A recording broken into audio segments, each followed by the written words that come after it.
ఇప్పుడు చాలా మంది సెలబ్రిటీస్ కూడా చెప్తున్నారు. అంటే చిన్న ఏజ్‌లోనే ఎగ్‌ని స్టోర్ చేసుకొని తర్వాత వాళ్ళు ఎప్పుడైతే పిల్లలు కావాలనుకుంటున్నారో అప్పుడు కనడానికి ఆ ఎగ్ స్టోరేజ్ అనేది యూజ్ అవుతుందని. అది ఎంతవరకు అంటే అందరి వల్ల అవ్వదు కదా మేడం చాలా మంది. దీనికి ఎలాంటి సొల్యూషన్ చెప్తారు?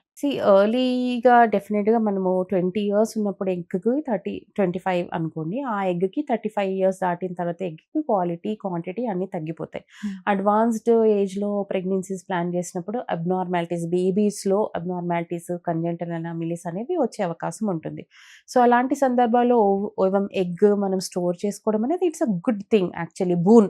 Because not now everyone wants to establish themselves, they want to settle down, maybe not only establishment అనే కాదు, ఇంకేదైనా ఇతరత కారణాల వల్ల.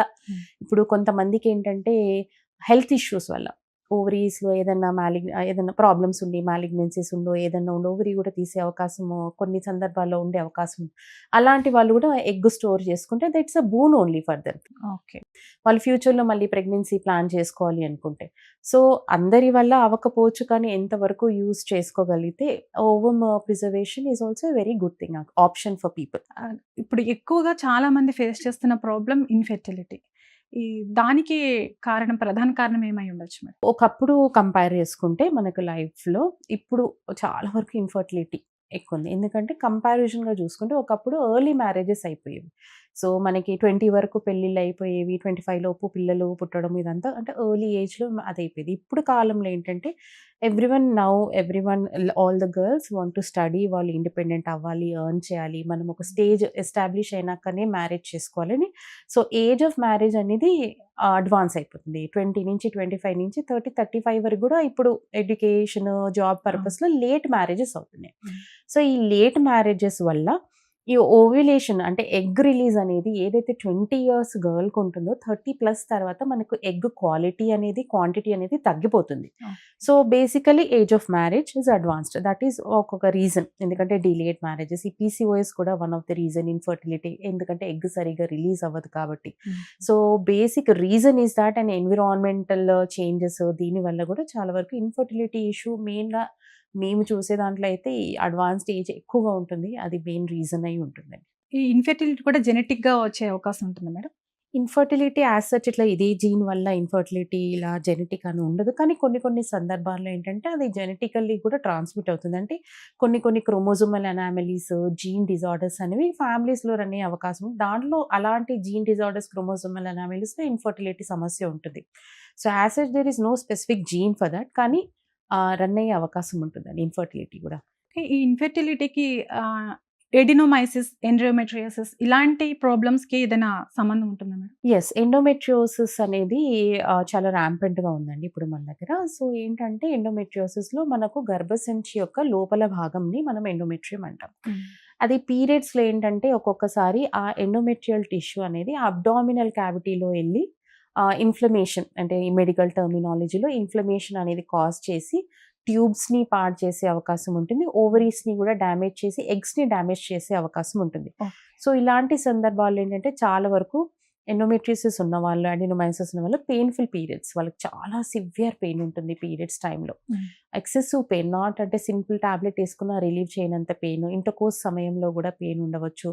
అడ్వాన్స్ స్టేజెస్‌లో అంటే మోషన్ పాస్ చేసినా కూడా పెయిన్ వచ్చే అవకాశం ఉంటుంది. సో, ఇలా సింప్టమ్స్ మీకు ఎక్సెసివ్ పెయిన్ ఉంది డ్యూరింగ్ పీరియడ్స్ అంటే దాన్ని లైట్‌గా తీసుకోకుండా ఇమ్మీడియేట్‌గా మీరు ఎవాల్యుయేట్ చేసుకొని డాక్టర్ గారిని సంప్రదించి ఒక గైనకాలజిస్ట్‌ని కలిసి ఎందుకలా అవుతుందని చెక్ చేసుకోవడం అనేది చాలా అవసరం.